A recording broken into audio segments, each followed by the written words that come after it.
I'm Kristi Pelzel, Senior Correspondent for Today News Africa. Joining me all the way from Kenya is Jemimah Njuki, Custodian of the Gender Equality and Women's Empowerment Lever of Change for the UN Food Systems Summit this year. Thank you for joining me. Thank you for having me, Kristi. So you're the Director for Africa at the International Food Policy Research Institute, and it looks like your role is largely focused on women. Can you tell me a little bit more about how your professional role brings value to the summit this year? What we do is we support governments around the world to use data and evidence, to use analysis to inform their food, agriculture, and related policies. In order to end hunger, malnutrition, and poverty.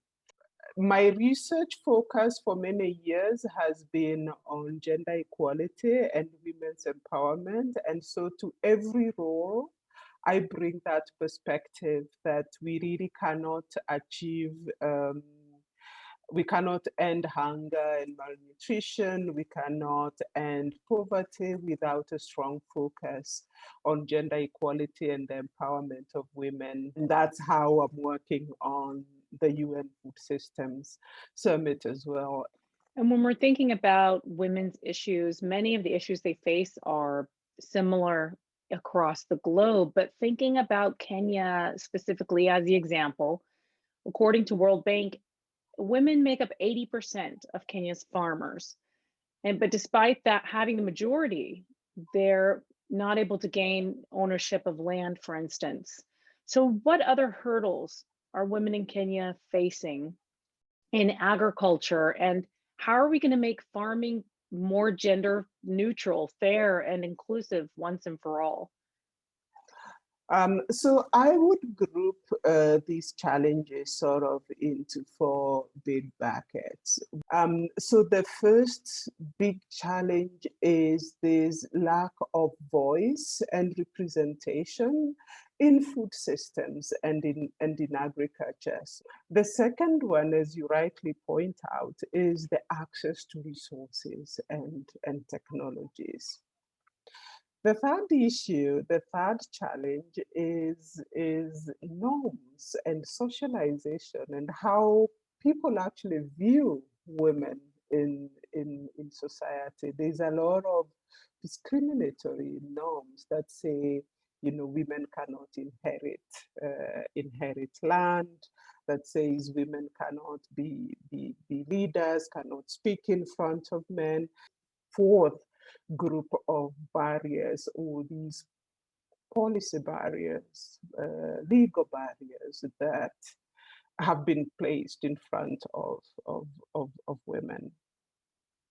It sounds like we really have a ways to go, and we need more voices in all sectors so that women are considered, and there are very unique needs. You recently published a really interesting report, The Potential Intersections of COVID-19, Gender, and Food Security in Africa.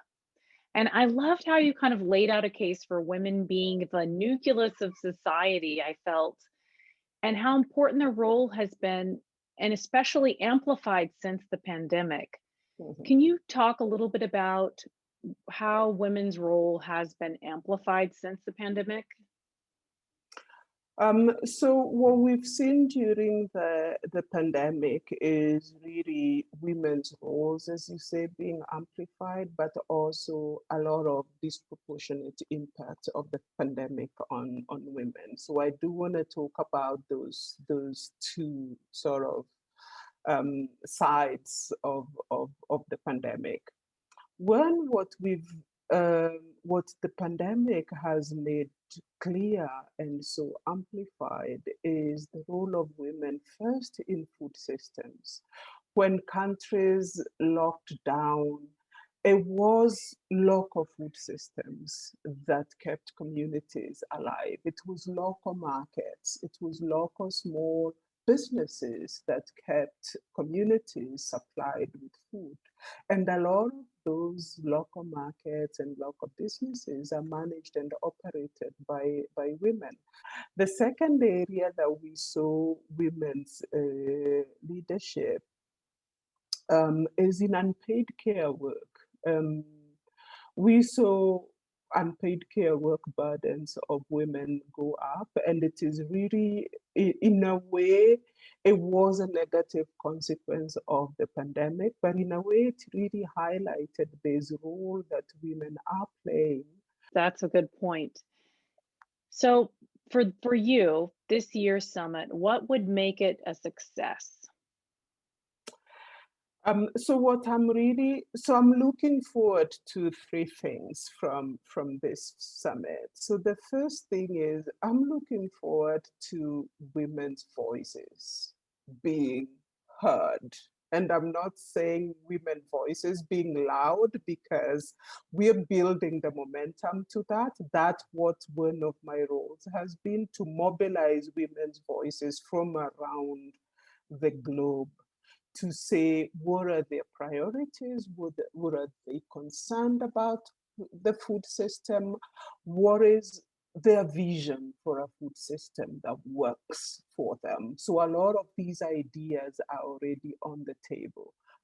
I want these voices to be heard. I want the outcomes of the summit to reflect these global voices. We had 4 regional dialogues around the world, bringing in indigenous women, women's rights organizations, women scientists, men who are concerned and are working on issues of gender equality and women's empowerment. These voices, I want them to be heard. These issues, I want them to be part of the outcomes of the summit.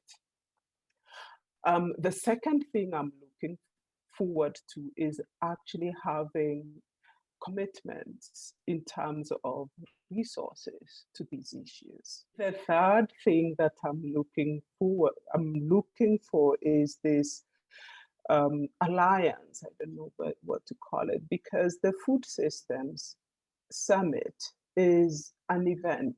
Yeah, it will happen on a couple of days and then people will go home. But I want a long-term commitment to some of these issues. And if you've listened to the special envoy, she's looking for the same as well, that this becomes a summit like no other. Like, we won't discuss these things during the summit and then that's the end of it.